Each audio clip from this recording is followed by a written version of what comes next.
Bonjour à tous et à toutes, chers adhérents de BHC.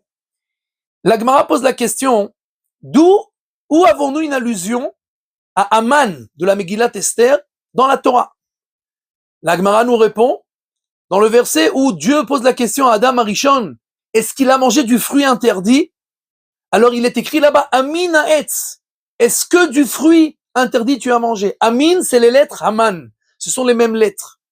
Et bien entendu, tous les commentateurs posent la question, est-ce que c'est seulement une allusion technique? Il y a les trois mêmes lettres, il y a encore ces trois mêmes lettres qui apparaissent des centaines de fois dans le Tanakh, dans la Bible. Pourquoi seulement ce verset-là a-t-il été ramené par nos sages pour nous montrer l'allusion à Aman?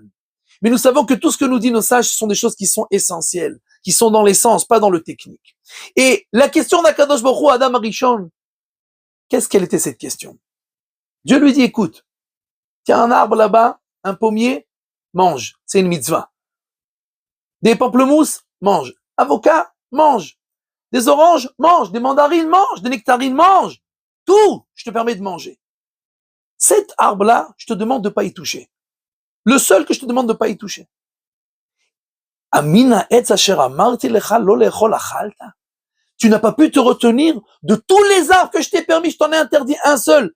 De cet arbre-là, tu as mangé, tu n'as pas pu t'arrêter. Et c'est exactement ça, Haman.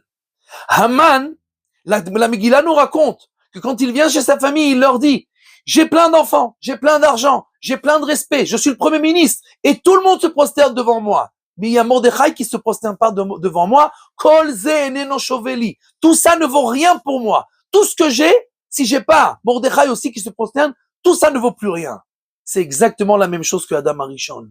Cette clipa-là, cette écorce-là, impure, de dire j'ai tout, mais j'ai rien parce qu'il me manque une seule chose. Ça, c'est ce qui s'est passé chez Adam Arishon et c'est ce qui s'est passé chez Haman.